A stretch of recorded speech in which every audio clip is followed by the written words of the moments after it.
Hello my friends and welcome. This is the latest update from Ukraine. Let's go straight to the news which are coming from the front lines. Russia has two new attack vectors, one towards Kupiansk and one towards Liman. Just recently their attack failed in Avdiivka and they decided to throw more forces in other directions. I wonder what's the general plan of the Russian Federation. Well, they concentrate lots of the forces in this area, around 100,000 soldiers here, and they were attacking on those directions even before. They took some ground near to Kupiansk and also some ground near to Liman, but not a lot. They also tried to go to Burova but were stopped and repelled back by Ukrainian army. Based on the drone videos which are coming from those areas too, Russian attacks failed for now, but we are not sure whether they will be successful in the nearby future because still they have reserves. As you can see, the Russian army is unable to advance forward. Well, actually they got some of the ground, but just a couple of the fields, nothing more. Ukrainians withdraw from those positions just to demolish Russian army more effectively. It is better to use artillery and drones, not to fight in direct combat in the trenches. After Russian resources are exhausted, Ukrainians will go and take their positions back. That is what the Ukrainian army did in Avdiivka. In general, it is early to say whether the Russian attack operations towards Liman and Kupiansk would be successful if they conducted massively using all of their reserves. However, in Avdiivka, they used many of the resources. They concentrated lots of the forces, as you can see, and partially they took some of the ground near to Krasnohorivka. As I say to you, Ukrainian army retreated from the place just to make sure we're not going to direct combat with Russian infantry. It's better to use obviously the long-range weaponry, but also they moved over here today. The gray area expanded towards Avdiivka. For Avdiivka, you saw that Russia has tremendous losses. My friends, before we continue with the rest of the updates, let me tell you about the partner and the sponsor of my channel. It's the long-term sponsor, the Atlas VPN. They provide the best product that I do not hesitate to tell about. Moreover, they create a special deal for my audience where you can get the Atlas VPN Premium just for $170 per month plus 6 months for free. The offer is just outstanding from all of the VPN services. I use the VPN all of the time, and for me personally, Atlas VPN is the best VPN out there. It has a security breach device monitoring feature, so it alerts me when someone tries to reach my device. Then I use the public Wi-Fi. Then I see that message, I disconnect from that public Wi-Fi.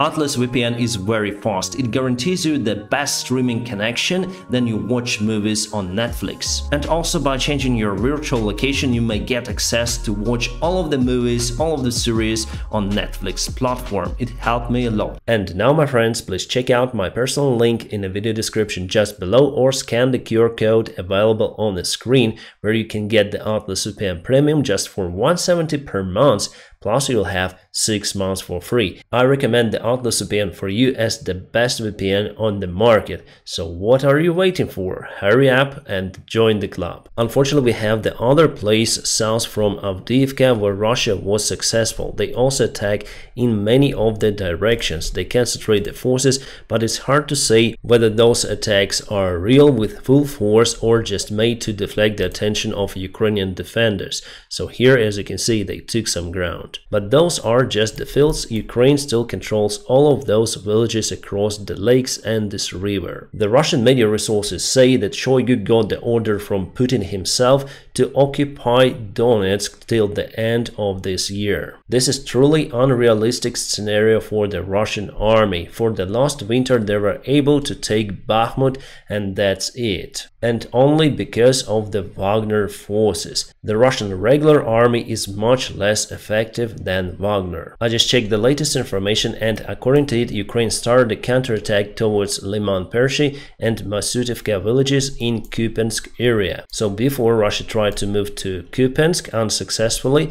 They exhausted their forces, and now Ukraine counteracts with its attack. We also have the confirmation about it from the different resources. The fighting is ongoing over there. From what I know, the General Syrskyi, who is the commander of the Eastern Front lines, sent lots of the reinforcements near to Kupiansk. Those forces were mostly preparing the defense lines in case Russia would go on a counteroffensive. That is what happened, and that's why Russia is unable to move towards Kupiansk any longer, and now Ukraine uses their resources to push them back. As for the situation on the south, everything is calm for many days already. Ukraine moves towards Kopani, but very slowly, and also it's stalled on direction to Novoprokopivka and Verbovo. Unfortunately, I may admit that the counteroffensive of Ukrainian army on the south is not going according to the plan. The new plan was brought just in the middle of the counteroffensive. Yes, it is more successful than the previous one, but it's very slow. So Russia has the time to regroup their forces and send more. It is not the dead-end situation right now. Ukraine still may go forward, but probably not this year. To go forward more effectively, Ukraine needs aviation, so F-16s and long-range missiles. Really, there is no much time left for the successful counteroffensive of either of the sides, because the winter is coming and Russia now is like that boxer who heard the 10 seconds alert before the round is over and starts to move faster with their attacks throughout the front lines. They have not more than 1 month for that activity. Here is the main reason of the significant losses for both of the sides in their attack attempts. So here are the mines which are visible during the evening time from the thermal camera. You may see lots of them by each side along this forest line. The White House National Security Speaker John Kirby today said that Russia definitely started the assault operation in many points of the front lines. However, those are far from being successful. First of all, because Russian soldiers do not have the proper supplies, proper equipment and training. The vast part of the capable Russian army is gone in 2022. Now there are many of the ex-prisoners and also mobilized Russian men, who usually are in lack of morale and competence. About the Russian ship, which, as said by the Ukrainian officials, was targeted the day before yesterday and yesterday, Russia has 2 of those identical ships, so this one is Pavel Derzhavin near to Novorossiysk port. Before it was in Sevastopol, so people today saw this ship was going on its own power and no visible damages were spotted. It is a proof that ship is okay and wasn't damaged. For another ship like that, I am still waiting for the confirmation videos or photos. This map I got from the Russian channels. As you can see, they're far away from the railroad. I saw on some of the maps that Russia advanced like that, but definitely they published themselves that they're far away from this area. Also, they claimed before that they took this hill and moved to Avdiivka itself, but it is not true.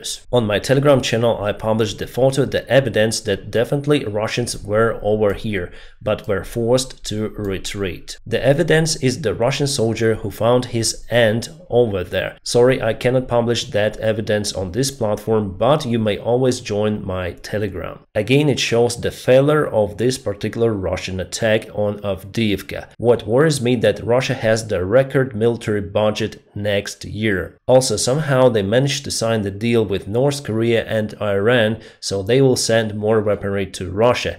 In that case, Russia potentially has many more resources than Ukraine. Ukraine still obtains the military support from allies in Europe and the United States of America. However, we see some of the conflicts within the political spectrum, especially in the United States. It might potentially touch the military supplies for Ukraine. Ukraine, by the way, is also guilty about it. Not the people of Ukraine, but Ukrainian corrupt government. And this war is about resources. Who has more resources wins. The American military corporations are looking for the ways to improve the HIMARS missiles. Potentially with the new upgrade, HIMARS munition might strike moving targets. Definitely in that case it would be the game changer, because now those missiles are only used against the Russian bases or ammunition warehouses. In a very rare cases, HIMARS is also targeting the Russian artillery, which stays on the same place for the very long time.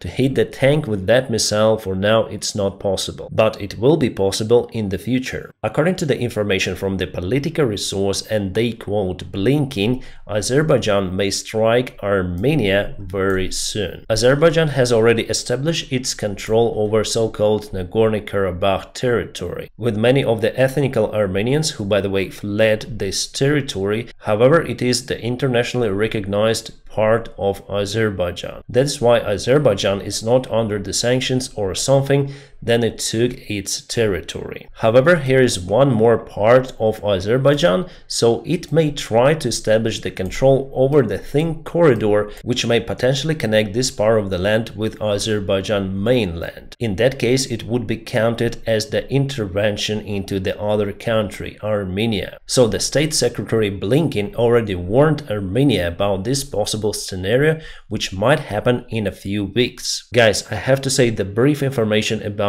Israel, it's the topic number one, and the big news are coming. Israel is now fully ready for the ground operation in Gaza Strip, and probably with high probability it will start it this night. You can say that they deployed lots of the tanks, armored vehicles and personnel close to the Gaza Strip border. Today, Hamas again launched the uncontrolled missiles on Israeli cities. There were some rumors that Israeli forces were attacked, but it's not true. On the other hand, Israel continued to bomb Gaza with lots of the casualties and unfortunately civilian casualties as well. Iran warns Israel of further escalation, but it seems like the Gaza ground operation is inevitable. I'm sure that Iran will not join this war directly, but they will continue to support their proxies, Hamas and Hezbollah. It was confirmed that Hamas received millions of dollars from Russia through the cryptocurrency. They used the Garatex crypto stock exchange for that purpose. Garatex is under the sanctions, by the way. Meanwhile, Egypt continued to block the border with Gaza Strip for everyone. There are lots of the Ukrainians also who live in Gaza. Our embassy in Israel said that they were not able to negotiate the evacuation of Ukrainians from Gaza with Israeli management. So the situation for civilians in Gaza is very hard. Hamas took them as the hostages. The political leader of Hamas, who lives in Qatar, said that civilians will stay in their homes. Well, maybe he knows better from Qatar. Again, my friends, you see, Hamas is on the top, but ordinary civilians are suffering. Today, Israel was also attacked from the Syrian territory. That is why they launched the response targeting Aleppo International Airport. I speak more about the situation over there on my Telegram. Here I just give the brief information, the facts. And this night, as I told you, Israel will conduct the ground offensive on Gaza. At least we have the high probability that it will happen on 15th of October. My friends, don't forget to press the like to this video, and also please check out my personal link in the video description just below, where you may find the Atlas VPN Premium with a huge discount especially made for my followers. So please join the club. My friends, I wish you all a peaceful sky wherever you are, and have a great time.